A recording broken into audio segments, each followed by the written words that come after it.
super duper insightful. Terus kita coba kasih solusi pakai skill teknik kita. Metode Pomodoro teknik.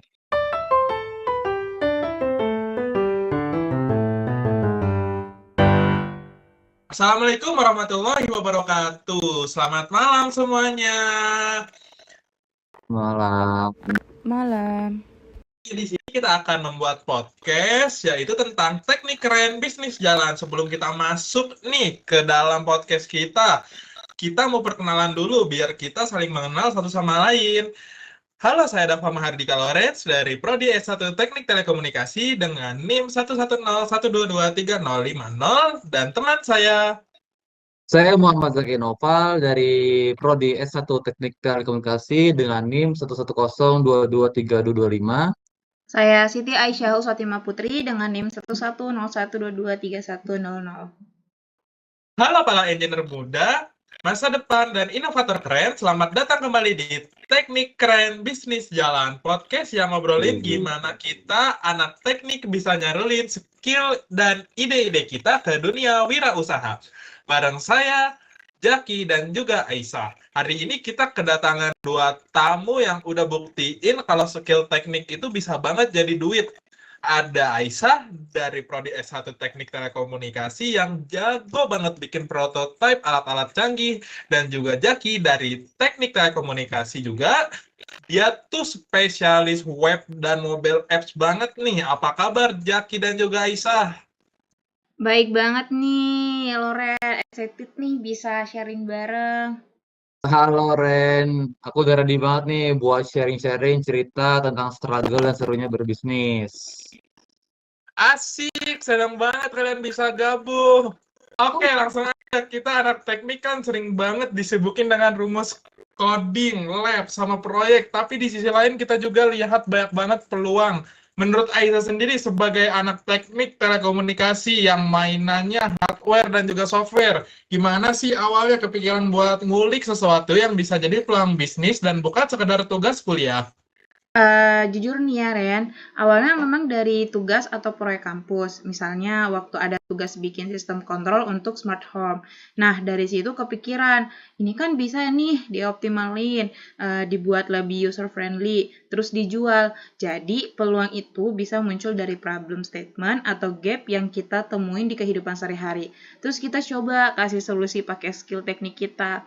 Misalnya, kalau ada petani di daerahku yang kesulitan pantau kelembapan tanah. Nah, kita bisa bikin sensor berbasis IoT. Dari sana, aku mulai bikin prototipe kecil-kecilan dan ternyata banyak yang tertarik gitu. Kalau aku tuh lebih ke software sih ya. Aku sering banget lihat teman-teman dari jurusan lain, bahkan dari teknik juga nih, punya ide startup yang bagus, tapi bingung gimana cara ngedevelop aplikasinya atau websitenya. Nah, di situ aku merasa skill pengembangan web dan mobile apps itu jadi jembatan antara ide dan realisasi. Aku mulai dari bantu teman bikin landing page sederhana, terus merambat ke e-commerce kecil-kecilan, sampai akhirnya sekarang sering diajak kolaborasi di startup karena mereka butuh tim teknis juga yang bisa ngoding cepat dan efisien. Menarik banget nih, tepuk tangan dulu buat semuanya. Wih. Oke, jadi intinya identifikasi masalah dan memanfaatkan skill teknis kita untuk kasih solusi. Tapi kita tahu lah ya, sebagai mahasiswa apalagi anak teknik, waktunya padat banget nih, kuliah, praktikum, asisten lab, organisasi. Gimana kalian memanage waktu biar bisnis atau proyek sampingan ini tetap jalan tanpa mengganggu kuliah? Ada tips nggak sih dari Jaki ataupun Aisyah dari anak teknik yang sesibuk itu? Menurut aku nih struggle ya buat semua anak teknik kayaknya. Soalnya menurutku kunci dari kuncinya itu adalah prioritas dan disiplin. Aku pakai tools kayak Trello dan atau mungkin Google Calendar buat planning jadwal.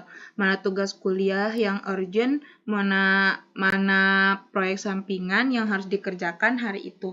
Kadang aku sengaja blok waktu khusus sih, misalnya tiap malam sepulang kampus atau weekend itu tuh wajib fokus ke proyek sampingan. Dan hal yang penting, jangan takut bilang tidak pada hal-hal yang kurang produktif kalau memang lagi deadline gitu, Ren. Nah, aku juga setuju banget nih sama Aisyah. Aku juga sering pakai metode Pomodoro teknik.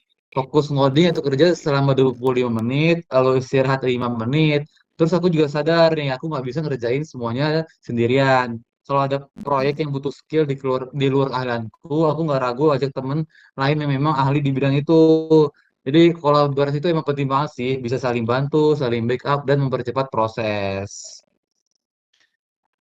Wih, keren banget nih Aiki. Nah, berarti time management yang efektif dan juga kolaborasi itu penting banget ya. Kalian berdua kan sering banget nih berinteraksi dengan orang-orang yang mungkin nggak ngerti teknis. Gimana cara kalian menerjemahkan ide atau produk teknis kalian ke bahasa yang lebih mudah dipahami oleh calon klien ataupun investor yang mungkin bukan dari latar belakang anak teknik.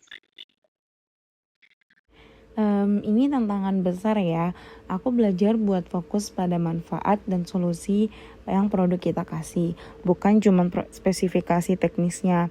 Misalnya, kalau aku presentasi alat pemantau suhu otomatis, aku nggak cuma bilang ini pakai sensor X, Y, Z dengan protokol A, B, C, tapi lebih ke dengan alat ini Anda bisa pantau suhu ruangan dari mana saja pakai HP.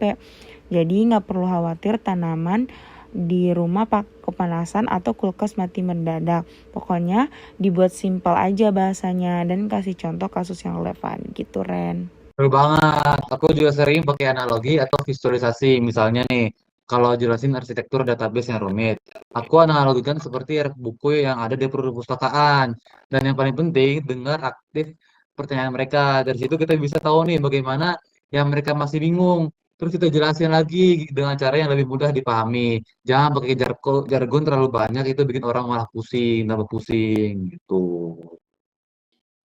Oke, super duper insightful. Fokus pada manfaat, pakai analogi, dan dengarkan pertanyaan mereka.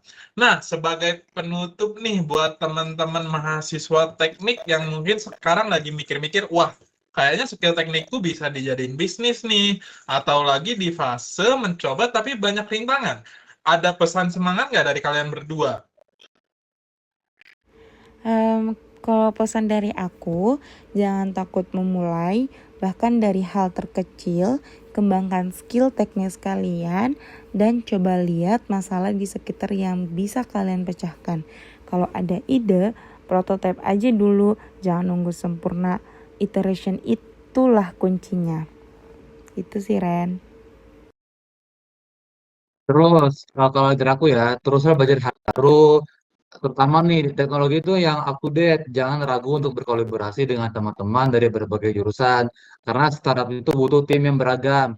Dan yang paling penting, jangan takut gagal, karena setiap kegagalan itu justru jadi debak untuk versi terbaik dari diri kita.